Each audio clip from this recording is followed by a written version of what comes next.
Okay, now, speaking of not being the guys you think someone is, or maybe that you do think that they are, Conor McGregor. You know Conor McGregor, the boxer. He's in a little bit of hot water, not revealing any private sins here because this story is being widely reported in the press. I actually ran into Conor McGregor. I had a nice little conversation with Conor McGregor about cigars at the impeachment. Conor McGregor is, I shouldn't laugh. It's not nice. He's in a little bit of trouble because he sent some naughty pictures to another celebrity lady named Azealia Banks. I've heard of her. I couldn't pick her out of a lineup, but there she is. There's a picture of her. There's Azealia Banks. So he sent some naughty pictures of her. And, I mentioned Conor McGregor's a weightlifter. He's, this is a family show, so I'll try to describe this in wholesome terms. Can you get the image off, please? Do I have to look? I don't want to look at that image. Can go back to Azealia Banks? Yeah, okay. He was working out and he tied a dumbbell not to an appendage and was apparently lifting the dumbbell with an appendage. So let's just leave it at that. And so anyway, he not only does that, that's a bit odd, then he takes a picture of that and then he sends it to some random woman named Azealia Banks.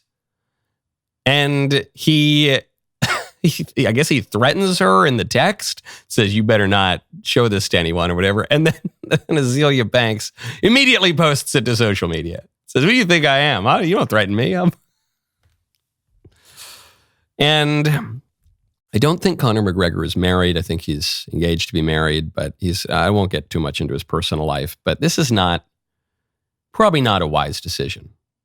And I think he would probably acknowledge that. And my interest in the whole story is just what would get a man to do this? Plenty of guys do it. It's not just him. I'm not just singling him out. Plenty of guys do. We all do stupid things like this when it comes, maybe not like that, but we all do stupid things when it comes to girls and when it comes to sex at some point in our lives. For most people, it's more you're a teenager in your 20s, but sometimes later on, that happens. But what would get you to do that? That is very irrational behavior. I notice one thing too, with a lot of guys who cheat on their wives or their fiancés, or often the mistress is not as beautiful as the fiancé or the wife. It just doesn't, and the behavior is so bizarre and degrading and humiliating. Why do you do it? And it reminds me of the joke that Drew Clavin loves to tell. It's a great joke. But the guy, I'll do a truncated version of it. Guy walks into a bar. He's got an orange for a head. The bartender says, all right, you gotta tell me what happened. And the guy says, okay, yeah, sure. Well, I was walking on the beach. I found a genie lamp. I rubbed the genie lamp. A genie pops out, says you get 3 wishes. I said, I don't believe this. I said, okay, my first wish, I want to win. Oh, I want $1 million. Goes home.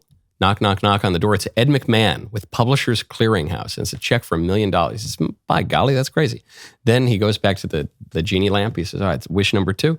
I want to sleep with every penthouse playmate. Or is that Playboy? Whatever. I want to sleep with a lot of hot chicks. And he goes back home, whatever, knock, knock, knock on the door. 12 girls from Playboy. Why? They just walk right up to the boudoir. Okay. So the bartender says, okay, I understand. I get it. So then what happened? And the guy with the orange for head, he says, I think this is where I screwed up a little bit. Then I went back and I asked to have an orange for a head. And some people hate that joke. I don't know. Lisa doesn't like that joke. But the joke is about, they always say it's really funny when you explain jokes. The joke is about the perversity of the human heart. The joke is about how the thoughts of man's heart, the desires of man's heart, are wicked from the beginning. And so we do things that are just bad for us. We sabotage ourselves. We humiliate. We degrade ourselves. We allow our concupiscence and our desires to just fly away from our reason. And this is very sad. And then we're humiliated, and we have really only ourselves to blame.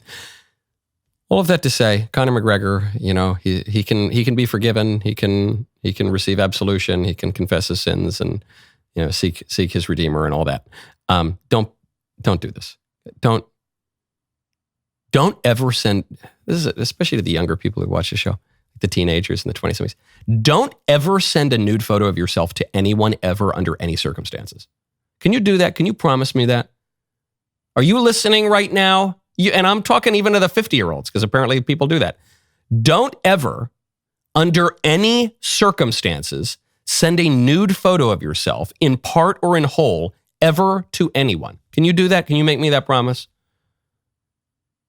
If you just follow that advice, you will avoid a lot of the pitfalls of modern erotic life. But just don't. Come on, guys. This should be common sense. But people want an orange for a head. That was a great clip. Now stop, and ring my bell. See you next time.